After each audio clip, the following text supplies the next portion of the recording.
Puppy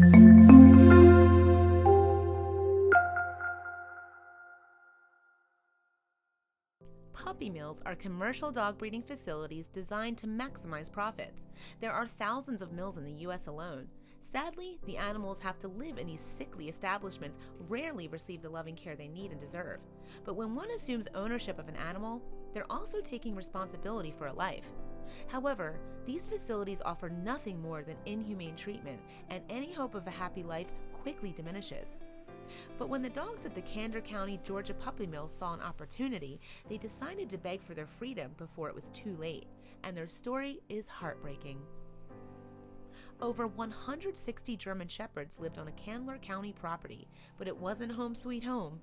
These pooches were locked up and forced to live in filthy dog pens, and they had one purpose.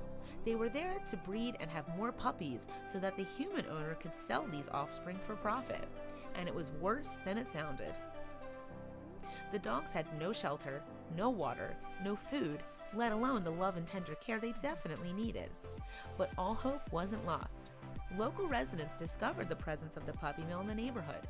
It was run illegally by Belinda Powell, so it was only a matter of time before they brought the authorities in to investigate.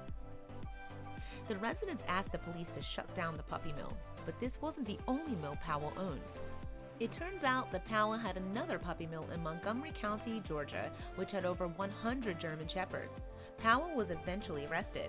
Then authorities started looking for ways to give these dogs a new life. With the help of multiple rescue groups, authorities were able to take the dogs out of the puppy mills.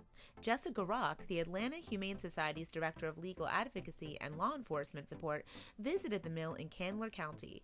It became clear to her that Powell had no regards for the well-being of these animals. Rock had seen the photos of the dogs, but seeing their suffering face to face was 10 times worse.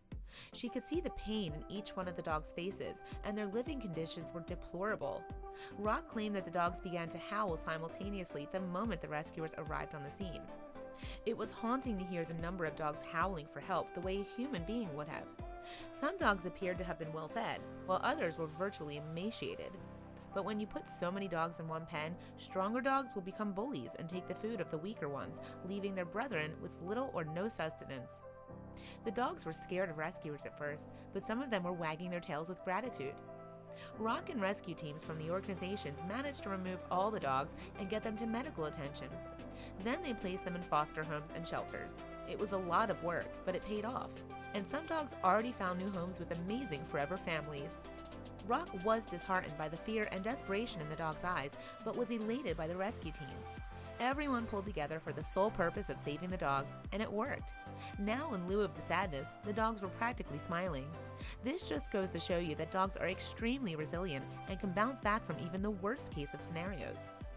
Please, share away, people.